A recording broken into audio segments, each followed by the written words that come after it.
I'm Garrett, 30 years old, raised in a middle-class neighborhood in Michigan where my sister Heather was always the golden child. When I discovered $5,000 missing from my savings account, I never imagined she'd stolen it to buy a new phone. But what shocked my family more was what I did after finding out, returning the brand new Audi my parents bought for her 25th birthday and keeping every penny. Family dynamics were never the same after that day. If you're watching this right now, I'd love to know where you're tuning in from. Hit that like button, subscribe to the channel, and let me know in the comments if you've ever had to stand up to family favoritism. Now let me tell you how this all went down. Growing up in suburban Michigan, the pattern was established early. Our house was nice enough, 4 bedrooms in a decent school district, well-maintained lawn, and a 2-car garage my dad took pride in organizing every spring. From the outside, we looked like the perfect American family, but inside those walls, the dynamic was anything but equal. The disparity in how my parents treated Heather and me wasn't subtle. For my 10th birthday, I received a set of second-hand hockey gear and a cake from the grocery store. 3 years later, when Heather turned 10, she got a lavish party at the local country club, complete with pony rides and a professional photographer. My parents claimed it was because girls need special celebrations, but even then, I knew that wasn't the whole story. Christmas mornings told the same tale. I'd unwrap practical gifts, clothes, school supplies, occasionally a video game if I'd been particularly helpful around the house. Heather's pile was always taller, filled with everything she'd circled in catalogs plus surprises my parents thought she'd like. When I mentioned the difference once, my mother patted my head and said, "You're just more practical, honey. Heather appreciates nice things more." The pattern continued through our teen years. At 15, I spent summers mowing lawns and stocking shelves at the local grocery store to save for a car. Meanwhile, Heather's summers were filled with dance camps and trips to visit cousins in California. "Your sister needs to focus on her talents," Dad explained when I asked why she didn't need a job. "You're building character." High school graduation marked another clear example of the golden child treatment. My gift was a used Dell laptop, practical for community college, my parents noted. When Heather graduated 3 years later, they surprised her with a new Mazda, complete with a giant red bow in the driveway. "Your sister's going to State University," Mom explained. "She'll need reliable transportation for the commute." I paid my way through community college, working full-time at an electronics store while taking night classes. After 2 years, I transferred to a state school where I finished my degree in information technology, graduating with modest student loans that I'm still paying off. Heather, meanwhile, attended the prestigious State University with all expenses covered: tuition, apartment, meal plan, and a generous monthly allowance for social activities. My career path wasn't flashy but practical. I started as an IT support specialist at a local company, gradually working my way up to network administrator. The pay was decent, allowing me to rent a small apartment and start building savings. My goal was straightforward: save enough for a down payment on a modest house in a decent neighborhood. Nothing extravagant, just a place to call my own. Whenever I tried addressing the favoritism with my parents, they dismissed my concerns completely. "You're imagining things," my mother would say with a wave of her hand. "We love you both the same." My father was more direct: "Stop being jealous of your sister. It's not attractive on a grown man." Heather herself was exactly what you'd expect from someone who never heard the word no. Beautiful and charming when she wanted something, petulant and dramatic when denied. She mastered the art of manipulation, knowing exactly when to deploy tears, flattery, or guilt to get her way. The frustrating part was watching my parents fall for it every single time. Despite everything, I loved my family. They weren't bad people, just blind to their own behavior. I maintained a relationship with them, joining Sunday dinners when invited and showing up for holidays with appropriately modest gifts. I learned to temper my expectations and accept that in their eyes, I would always be second best. 6 months ago, financial circumstances forced me to temporarily move back to my parents' house. The company I worked for downsized, and while I quickly found another position, the brief period of unemployment drained my savings more than I was comfortable with. My parents offered their spare room until I could rebuild my down payment fund. I was grateful but wary, knowing extended family time would test my patience. The favoritism continued unabated during my stay. Family dinners featured Heather's favorite meals. Conversations revolved around her job at a marketing firm, secured through Dad's golf buddy, and my parents still rushed to solve her every problem. When she called complaining about a noisy neighbor, Dad immediately contacted a friend in real estate to find her a new apartment. When I mentioned issues with my car's transmission, I received a recommendation for a great mechanic who offers payment plans. Through it all, I remained focused on my goal: save enough to move out and buy my own place. I tracked every dollar, lived frugally, and steadily watched my savings account grow. By April, I had nearly $35,000 set aside, almost enough for a down payment on the type of starter home I had my eye on. Just a few more months of saving, and I could finally have a place of my own. I've always been meticulous about my finances. Growing up watching my parents lavish money on my sister while expecting me to build character through financial independence taught me the value of every dollar. I used a budgeting app, reviewed my accounts weekly, and set specific savings targets. My system wasn't complicated, but it was consistent.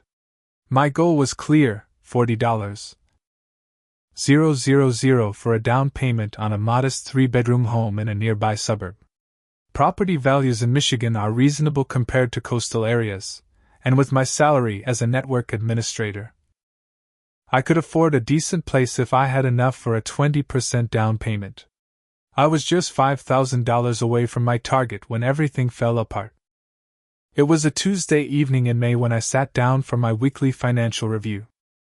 I just deposited my paycheck and was calculating how much to allocate to my various savings categories when the number stopped me cold. The balance in my main savings account showed $30,127.38. Last week, it had been $35,127.38. $5,000 gone. My first thought was a banking error. I logged out and back in, hoping the number would correct itself. It didn't.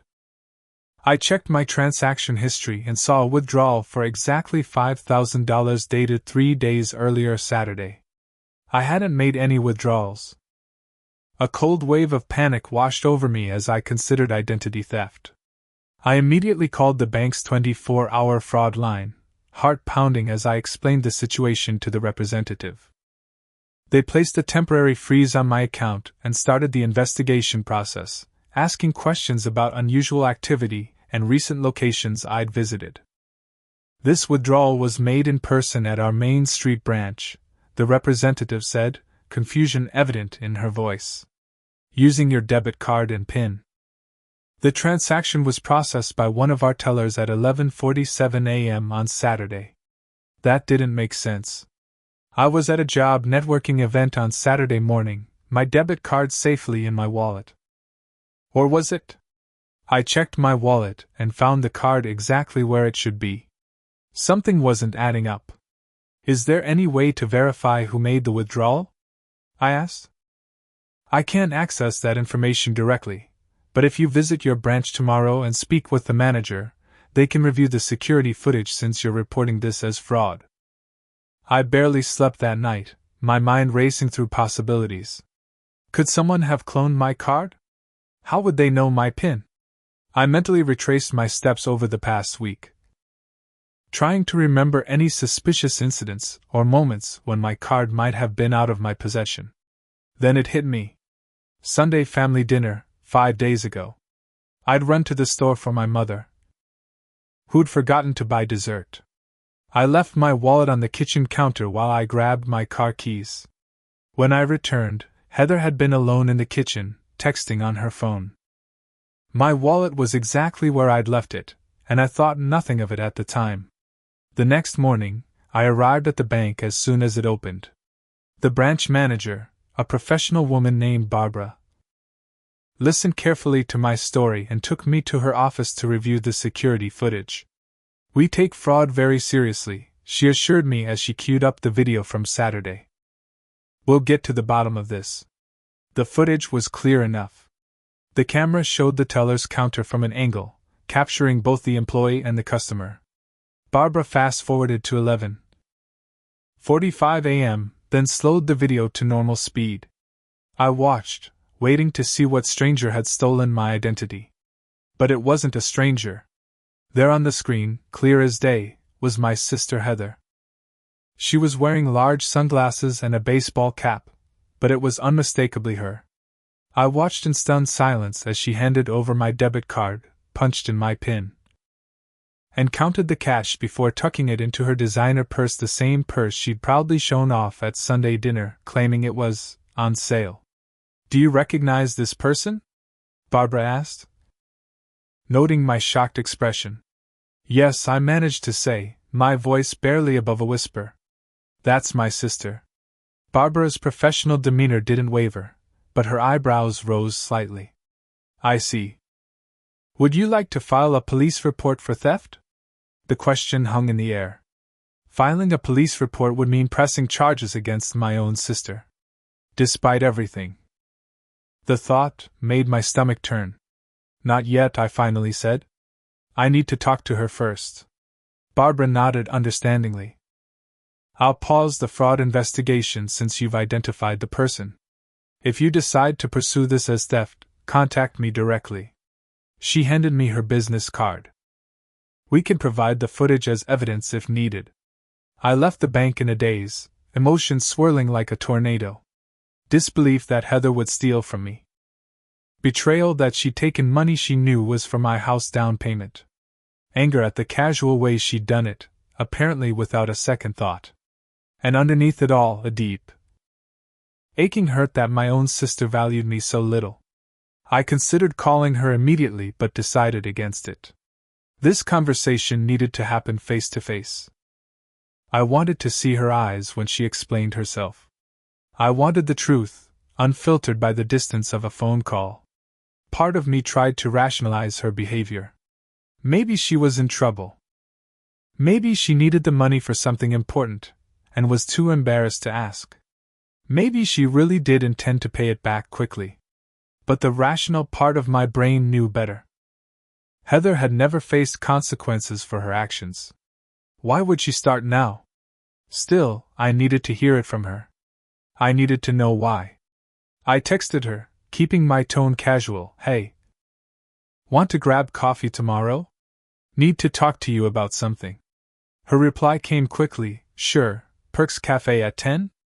Perfect, a public place where either of us would make a scene." That night, I barely slept. I rehearsed what I would say, how I would maintain my composure, what questions I needed answered. By morning, I felt hollow but resolved. Today, one way or another, the truth would come out. I arrived at Perks Cafe 15 minutes early, choosing a corner table that offered some privacy while still being in the main seating area. Public enough to discourage a scene, private enough for a serious conversation. I ordered a black coffee and waited, reviewing my approach one last time. Heather breezed in at 10:15. Fashionably late as always. She looked immaculate in designer jeans and a silk blouse, her blonde hair perfectly styled. The first thing I noticed was the brand new iPhone Pro Max in her hand, sleek, gold-colored, with what looked like a custom case. My stomach tightened. "Sorry I'm late," she said, sliding into the chair across from me. Traffic was crazy. There was no traffic. I'd driven the same route 15 minutes earlier. But I let it pass. "Thanks for meeting me," I said, keeping my voice level. "How have you been?" She launched into a detailed account of workplace drama at her marketing job, showing me photos on her new phone of a recent office party. I nodded and made appropriate sounds of interest while studying her demeanor. Not a hint of guilt or discomfort. Either she was an exceptional actress, or she genuinely saw nothing wrong with what she'd done. When she paused to order a complicated latte with almond milk and extra caramel, I took my opening. "Nice phone," I said casually. "Is that the new model?" Her face lit up. "Yes. Just got it last weekend. The camera is amazing, and the battery lasts forever." She turned it over in her hands lovingly. "I splurged on the one with the most storage. You know how I'm always taking pictures." "Must have been expensive," I continued, maintaining my casual tone. "Worth every penny," she replied with a dismissive wave. "You only live once, right?" "Right," I agreed. "So, where'd you get the money for it?" "Last I heard, you were complaining about being broke after buying those concert tickets." A flicker of something annoyance? Worry? Crossed her face, but she recovered quickly. "Oh, you know. I had some saved up." $5,000 worth of savings? I asked, voice hardening slightly. Her eyes narrowed. "What's with the interrogation? Did Mom put you up to this?" "She's always getting on my case about spending." "No one put me up to anything," I said, leaning forward. "I'm just curious how you afforded a new phone case. And apparently some new clothes too, when 3 days before you bought them, exactly $5,000 disappeared from my savings account." Her expression froze, then cycled rapidly through surprise, defensiveness, and finally, indignation. "Are you accusing me of something?" "I'm not accusing. I'm stating facts." I pulled out my phone and showed her a screenshot of my bank statement with the withdrawal highlighted. "Saturday morning, 11:47 a.m., $5,000 withdrawn from my account at Main Street Bank." "Well, that has nothing to do with me," she snapped, but her eyes darted away, unable to meet mine. "The bank has security cameras, Heather." Silence fell between us. Around us, the cafe hummed with normal morning activity, the hiss of the espresso machine, casual conversations, the clatter of cups. In our corner, time seemed suspended. "I was going to pay it back," she finally said, voice low. "So you admit taking it?" "Borrowing," she corrected sharply. "I was borrowing it." "There's a difference. Borrowing involves asking permission," I pointed out. "You stole my debit card, memorized my PIN, withdrew a huge sum of money, and never said a word. That's theft, Heather." "Don't be so dramatic," she rolled her eyes. "It's not like you were using it. You just let money sit in your account doing nothing." The casual dismissal of my years of careful saving made my blood boil, but I kept my voice controlled. "That money was for my house down payment. You know that. I've talked about it at every family dinner for months." She shrugged. "You can wait another month or two to buy a house.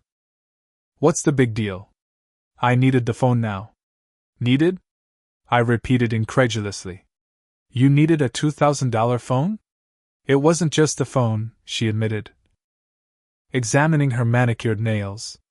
"I got the phone, AppleCare, accessories, and some new clothes for summer. My old wardrobe was completely last season."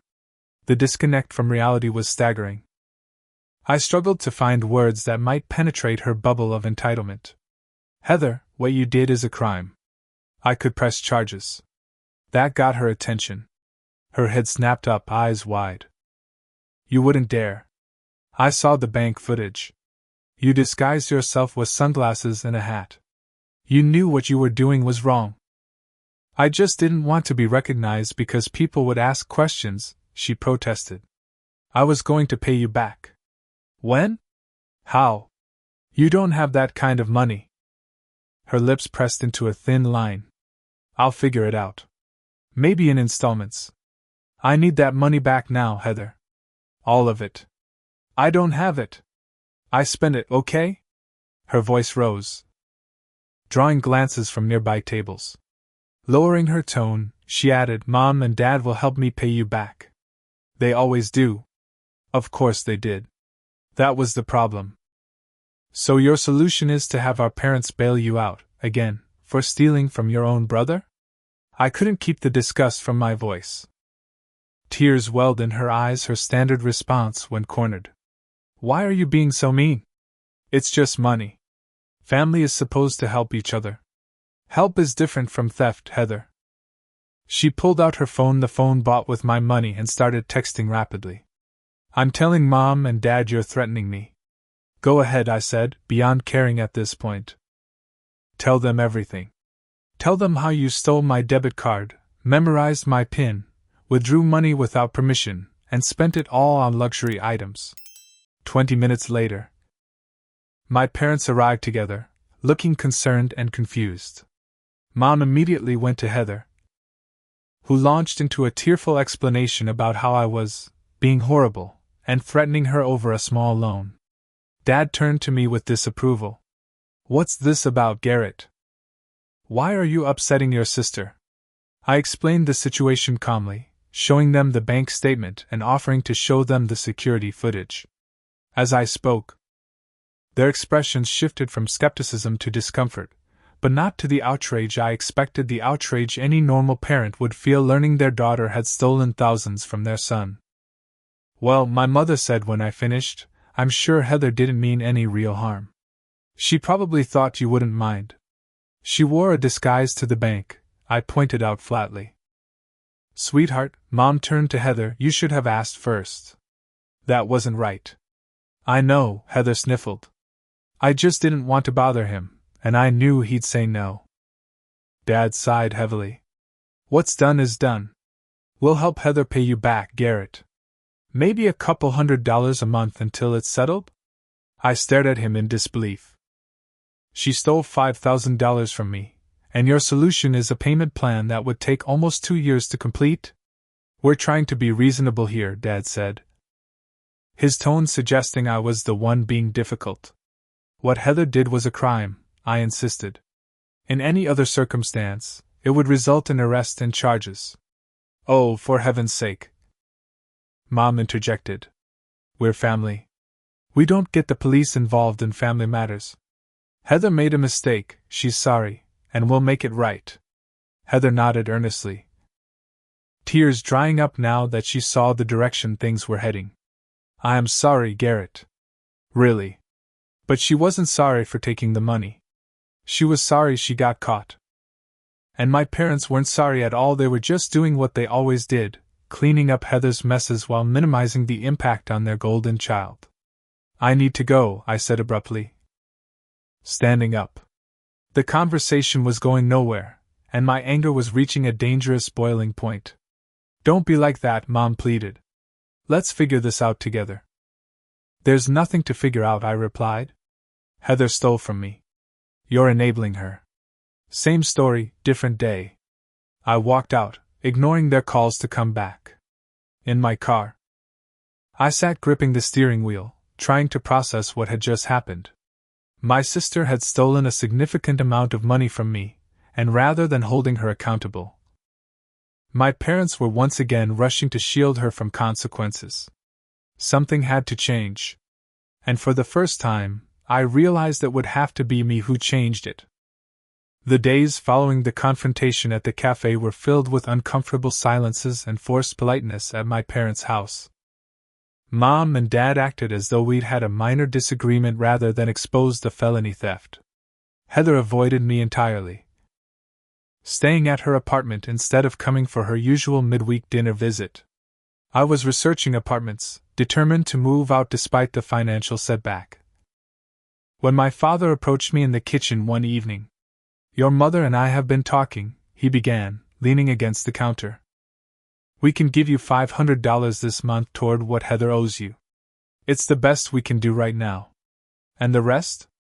I asked, not looking up from my laptop. "We'll work out a payment schedule. Maybe $300 a month after that." He said it like he was offering me a generous deal. I did the math quickly. "So it would take over a year to repay me?" Dad sighed. "We have other financial obligations, Garrett. We're doing our best here." Those other financial obligations undoubtedly included Heather's rent, car insurance, and who knew what else. I bit back a sarcastic reply and simply nodded. Fighting wouldn't change anything. 2 days later, I overheard my parents talking in their bedroom, their voices carrying through the thin walls. I spoke to James at the dealership today, my father was saying. The Audi A4 Heather wants is available in white with the premium package. We can pick it up next week. Are you sure about this timing? My mother asked. With the situation with Garrett. It's her 25th birthday, Diana. We can't disappoint her because Garrett's being difficult about money. Besides, we've been planning this for months. You're right. Heather would be heartbroken if we cancelled her birthday surprise. And the white one is the color she wanted. I sat frozen at my desk, struggling to process what I just heard. My parents were about to spend what had to be at least $45,000 on a brand new Audi for Heather while simultaneously claiming they could only afford to repay me $500 of my stolen $5,000. The injustice of it burned like acid in my chest. How could they not see what they were doing? How could they be so blind to their own favoritism? At dinner that night, neither of my parents mentioned the car. Instead, they chatted about neighborhood gossip and asked polite questions about my job. I answered mechanically, my mind elsewhere, turning over possibilities. The next evening, Heather came for dinner, acting as though nothing had happened. She talked excitedly about an upcoming music festival, showing off tickets she'd purchased. Where did you get the money for those? I asked during a lull in conversation. They look expensive. An uncomfortable silence fell over the table. Garrett, my mother admonished, let's not start that again. It's a simple question, I insisted. Considering recent events, I think it's fair to ask where her money is coming from. Heather rolled her eyes dramatically. I got a bonus at work, if you must know. Not that it's any of your business. Enough, my father interjected firmly. We're having a nice family dinner. Let's keep it that way. And just like that, the subject was closed.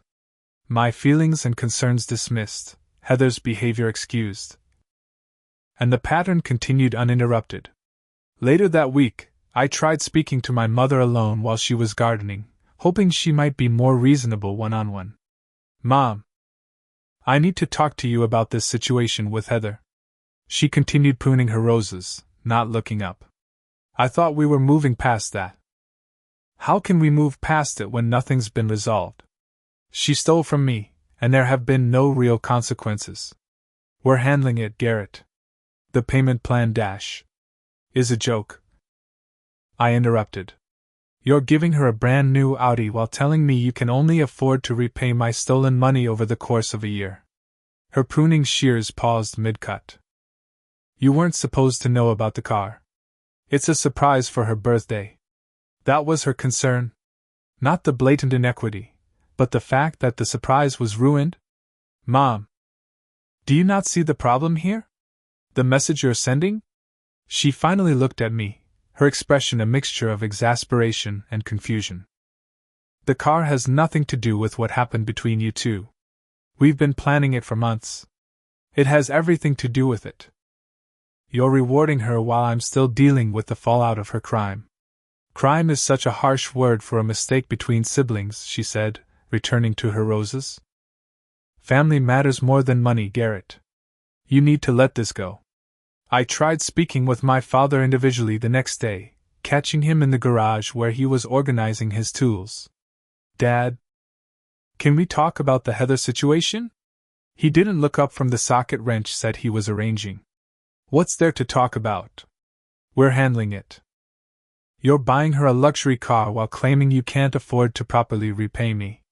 He sighed heavily, finally meeting my eyes. Son, you need to understand something. Your sister isn't as resilient as you are. She needs more support, more encouragement. That's just how it is. She needs consequences, Dad. Real ones. Otherwise, she'll never change. Boys don't hold grudges. He said dismissively. This isn't like you, Garrett. But maybe it should have been. Maybe I should have stood up for myself long ago instead of accepting the role they'd assigned me, the self-sufficient son who needed nothing while his sister needed everything. The breaking point came 3 days later. I was working in the living room when Heather came over to pick up some clothes she'd left. She didn't realize I was home and was on the phone with a friend in the hallway. "Yeah, I got the money for the phone and some shopping." "No, it's fine, my parents are handling it. They're always on my side, you know that." Garrett's being dramatic as usual, but he'll get over it. "Anyway, wait till you see what I'm getting for my birthday next week." Dad already let it slip that it's from the dealership. "I'm thinking it's the Audi I've been wanting." Her casual dismissal of what she'd done, her confidence that she was untouchable, and her entitled expectation of an expensive gift, it all crystallized something inside me. This pattern would never change unless someone forced it to change. That night, I did some research. A lot of research. My investigation began with a simple question: whose name would the car be registered under? In most cases, the answer would obviously be Heather's. But I recalled a conversation from months earlier when my father complained about Heather's multiple speeding tickets driving up her insurance premiums. "We might have to put her next car in someone else's name to keep the rates manageable," he'd said. I called an attorney friend, Ryan, who specialized in property law. Careful to present my questions hypothetically. If someone purchases a vehicle for another person but registers it in a third party's name for insurance purposes, who legally owns the car? I asked. "The person whose name is on the title owns the car, full stop," Ryan explained. "Regardless of who paid for it or who drives it, legal ownership belongs to the name on the title." "And that person would have full rights to sell or return the vehicle?" "Absolutely. The titled owner has complete legal control over the vehicle's disposition." I thanked him and ended the call, my mind racing with possibilities. It was a long shot, but worth investigating. The next step was finding out when and where my parents planned to purchase the Audi. This required careful eavesdropping and subtle questioning over several days. I learned they had already made a deposit at Riverside Audi, with the final purchase and pickup scheduled for Monday, 3 days before Heather's birthday. What I needed to confirm was whose name would be on the paperwork. I got my answer unexpectedly when my father asked me for my driver's license information, for insurance documentation. When I questioned why he needed it, he became evasive. "Just some paperwork the insurance company needs updated," he claimed unconvincingly. I provided the information. Now almost certain of my suspicions. They were putting Heather's new car in my name to save on insurance costs. The final piece fell into place when I overheard my mother on the phone with the dealership, confirming the pickup time and mentioning that the title will be in our son's name. "But it's a gift for our daughter." My plan crystallized. I would need to time this perfectly after they purchased the car but before they gave it to Heather. I would need all the documentation. Keys, and most importantly, I would need to act with absolute certainty. The opportunity presented itself sooner than expected. My parents announced they would be attending a weekend charity event in Chicago, leaving Friday and returning Sunday evening. They planned to pick up the Audi on Monday morning. "We trust you to watch the house," my mother said as they packed. "We'll be back Sunday around 8. "No problem," I assured them. "Have a good time." As soon as their car disappeared down the street, I began searching. In my father's home office, I found a folder labeled Heather's Birthday, containing exactly what I needed. A purchase agreement for a 2025 Audi A4, temporary registration paperwork with my name clearly listed as the owner, and a copy of the insurance policy also in my name. I also found the receipt for the final payment, $45,700 after taxes and fees, minus the $5,000 deposit they'd already paid. My parents had spent over $45,000 on a car for my sister while claiming they couldn't afford to promptly repay the $5,000 she stole from me. Saturday morning, I called Riverside Audi and spoke to the sales manager.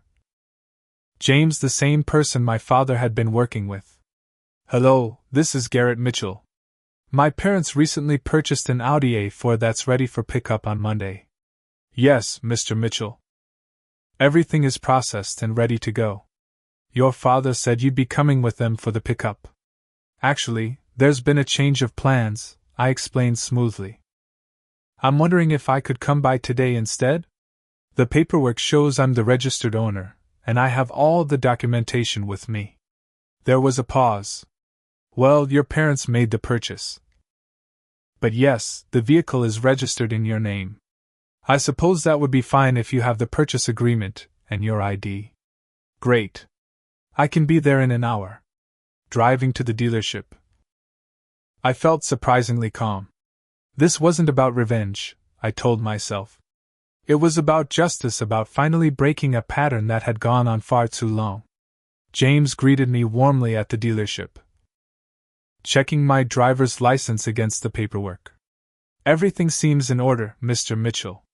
Let me have them bring the car around while we complete the final paperwork. The Audi was admittedly beautiful, gleaming white with custom wheels and every premium feature available. As the rightful owner on paper, I signed the final documents, accepted the keys, and drove the car off the lot. But I didn't take it home. Instead, I drove directly to a competing Audi dealership across town. I'd like to speak to someone about returning this vehicle, I told the manager, a professional woman named Sarah. She looked confused. This isn't our dealership's car. We didn't sell this. I understand that, I explained. But I'm hoping you might be able to help me anyway. I'm the registered owner, but I need to return it for a refund. Over the next hour, I explained a simplified version of the situation. Sarah made several calls to Riverside Audi, confirming my ownership and discussing options. Eventually, she offered a solution. They can't process a full refund since you've taken delivery, but they can treat it as a dealer trade-in with minimal depreciation. You'd take about a $2,000 loss on the purchase price. And the refund would come to me as the registered owner? I confirmed.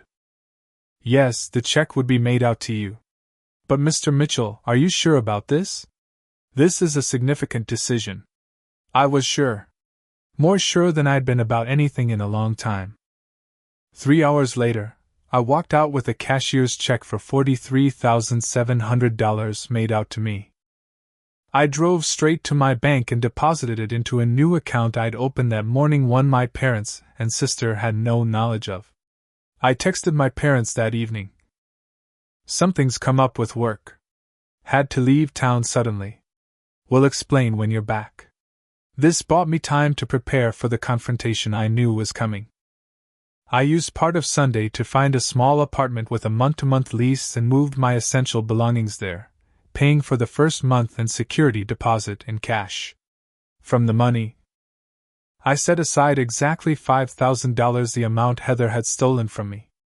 I then calculated what I believed was fair compensation for the time, stress, and delayed house purchase her theft had caused. I determined that $8,000 total was reasonable, leaving $35,700 that I was prepared to return to my parents. By Sunday night, I was settled in my new apartment with all the documentation organized and ready. I knew the storm was about to hit, and I was finally prepared to stand my ground. The first call came Monday afternoon, a hysterical Heather screaming about the dealership having no record of her car. I let it go to voicemail. The second call was from my father, his voice tight with controlled anger, demanding I call him immediately. The third was my mother, confused and worried. I texted them all the same message: I'll explain everything tonight. Come to Lakeview Park at 7 p.m. Just the three of you. I chose a public location deliberately, partly for my own safety, partly to prevent the kind of emotional manipulation that always happened behind closed doors in our family. I arrived early, selecting a picnic table away from the playground where a few families were enjoying the early evening. I had brought copies of all the documentation, the bank statements showing Heather's theft, the car purchase agreement with my name as owner, the trade-in paperwork, and a cashier's check for $35,700 made out to my father. They arrived together, Heather storming ahead of my parents, her face flushed with anger. My mother looked anxious, my father grim. What the hell did you do? Heather demanded before they even reached the table. I remained seated, keeping my voice calm. I returned the car that was legally registered in my name. It wasn't yours to return, she shrieked. It was my birthday present. Actually, I said, sliding the purchase agreement across the table. According to this, it was mine. My name is on all the documentation as the owner. My father stepped forward, his expression thunderous. You had no right. We purchased that car. With whose money? I asked. The same money you claimed you couldn't use to repay what Heather stole from me? That's completely different. My mother interjected. The car was a planned expense.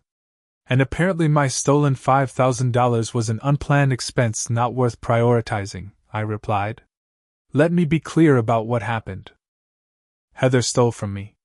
When caught, she showed no remorse. You both enabled her behavior while simultaneously planning to reward her with a luxury vehicle. So I took control of the situation. By stealing her car, Heather cried. By returning a car that was legally mine, I corrected. I have the paperwork to prove it. I also consulted an attorney before taking any action. My father's face paled slightly at the mention of legal counsel. You involved a lawyer in family business? I protected myself legally before taking action, yes. Just as I recorded Heather's confession at the cafe for potential legal proceedings.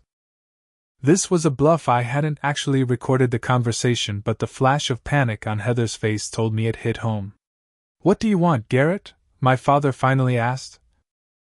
His voice weary. Money? Is that what this is about? This isn't about money. It's about patterns and consequences. I laid out the bank statements showing Heather's withdrawal. This has never been just about $5,000. It's about a lifetime of favoritism, enabling, and double standards. For the first time, my mother looked genuinely troubled. We've never favored one of you over the other. Mom, you've been planning a $45,000 car for Heather while telling me you can only afford to repay my stolen money at a rate of $300 a month. Do you honestly not see the contradiction there? An uncomfortable silence fell over the table. Where's the money from the car? My father finally asked. I slid the cashier's check across the table. $35,700.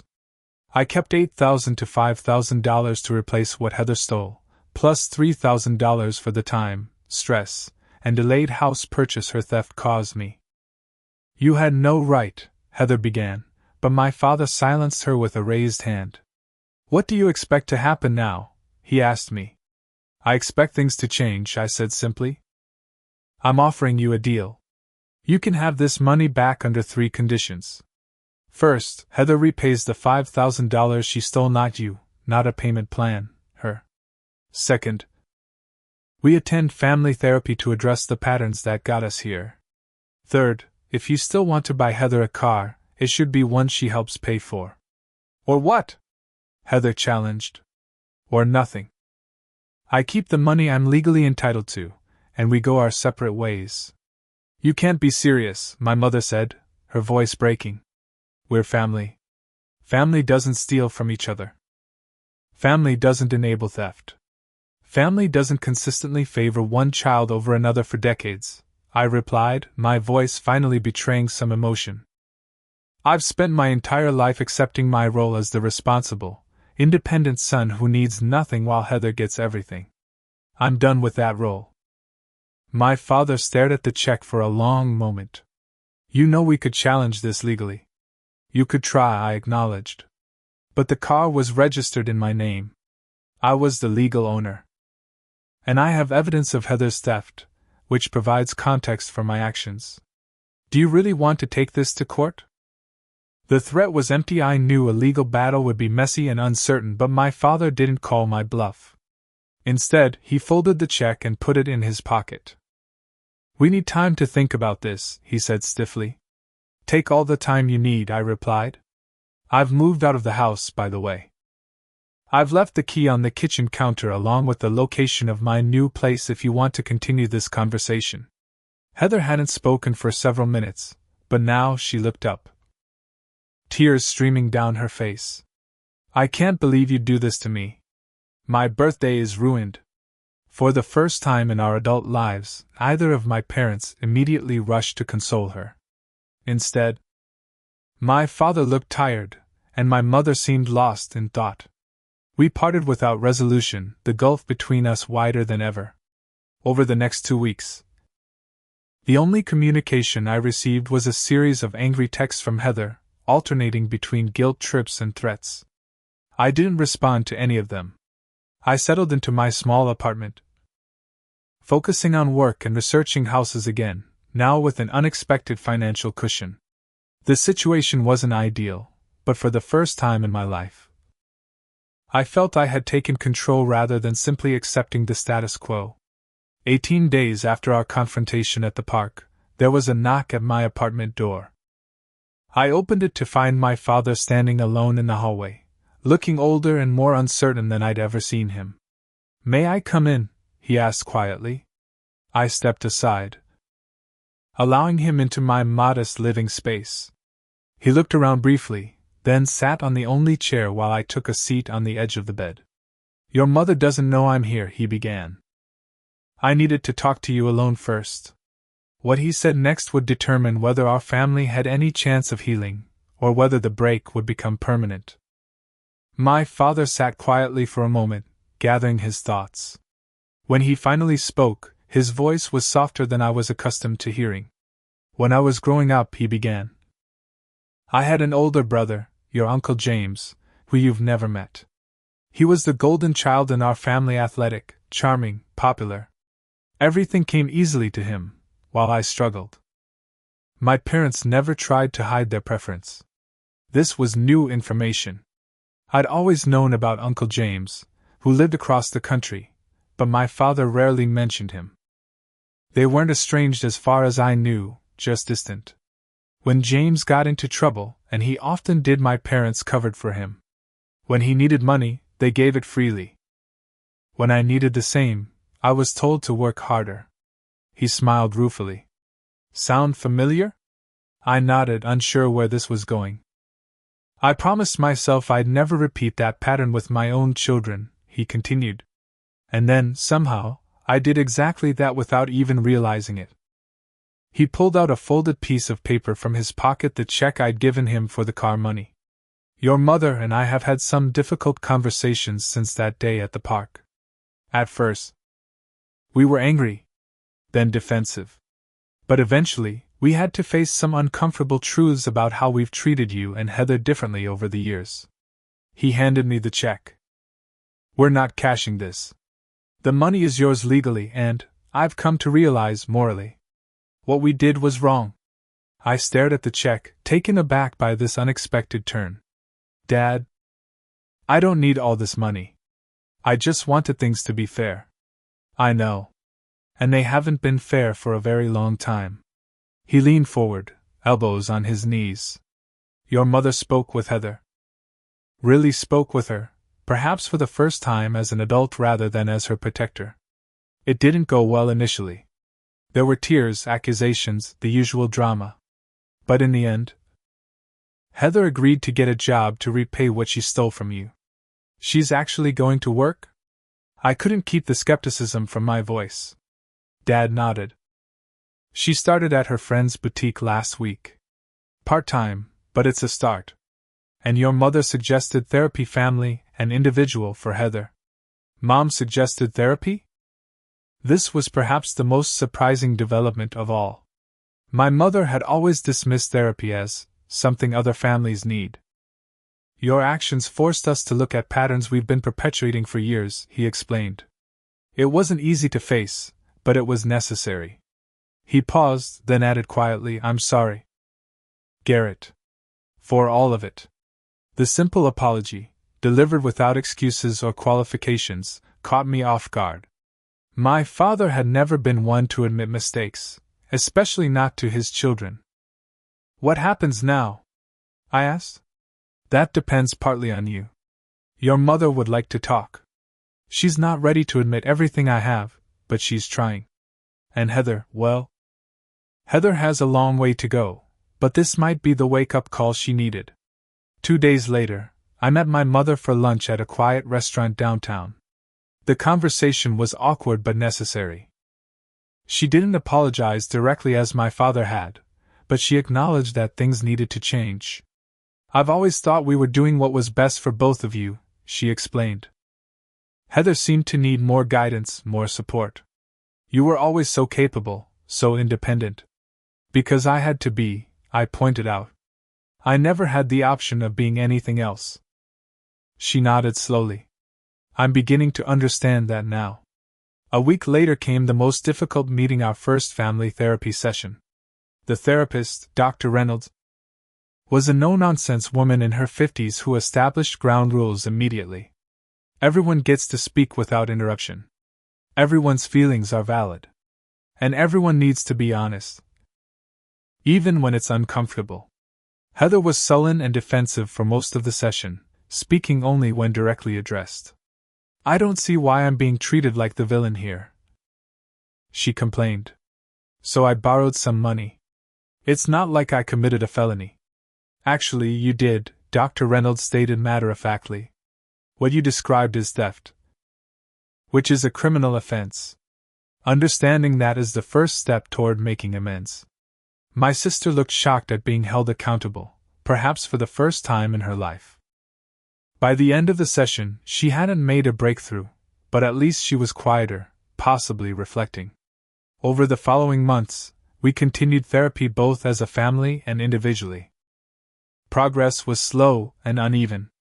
There were setbacks, like when Heather quit her first job after 3 weeks, claiming the manager was mean to her. But there were also small victories, like when she found another position and stuck with it for longer. For months after the initial confrontation, Heather had repaid $2,300 of the $5,000 she'd stolen. It wasn't the immediate repayment I'd originally demanded, but it represented actual effort on her part, which felt more important than the money itself. My parents bought her a used Honda for her birthday instead of the Audi, still generous, but far more reasonable. More significantly, they required her to contribute to the insurance and maintenance costs. As for me, I used part of the money to make a down payment on a modest 3-bedroom house in a nice neighborhood, not my dream home, but a solid start that I could build equity in. My parents attended my housewarming, bringing practical gifts and genuine congratulations rather than the strained enthusiasm they might have shown in the past.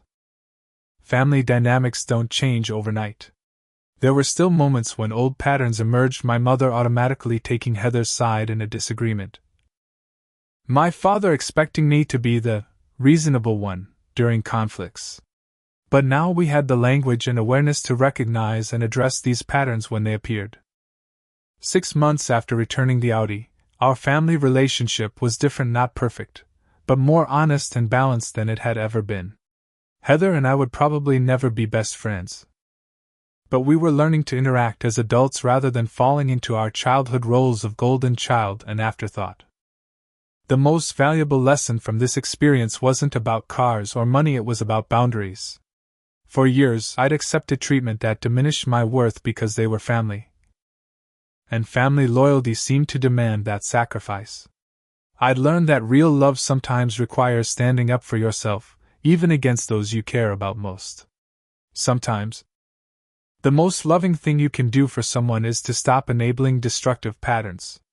I don't regret returning that car. It was extreme, yes, but it was the earthquake our family needed to recognize the fault lines that had been there all along. Through that difficult action, I found my voice and helped my family find a healthier balance. If you're watching this and you recognize yourself in my story, whether you're the overlooked sibling or perhaps even the favored one, know that patterns can change, but usually not without discomfort. Standing up for yourself isn't selfish. It's necessary for authentic relationships built on mutual respect rather than established roles. Have you ever had to take a drastic step to change a family dynamic? Or have you been in a situation where you were treated unfairly by those closest to you? Share your experiences in the comments below. Sometimes knowing we're not alone in these struggles is the first step toward healing. Don't forget to like this video and subscribe to the channel for more real-life stories and lessons learned the hard way. Thank you for listening to my story. And remember, family should be our greatest support, not our deepest wound.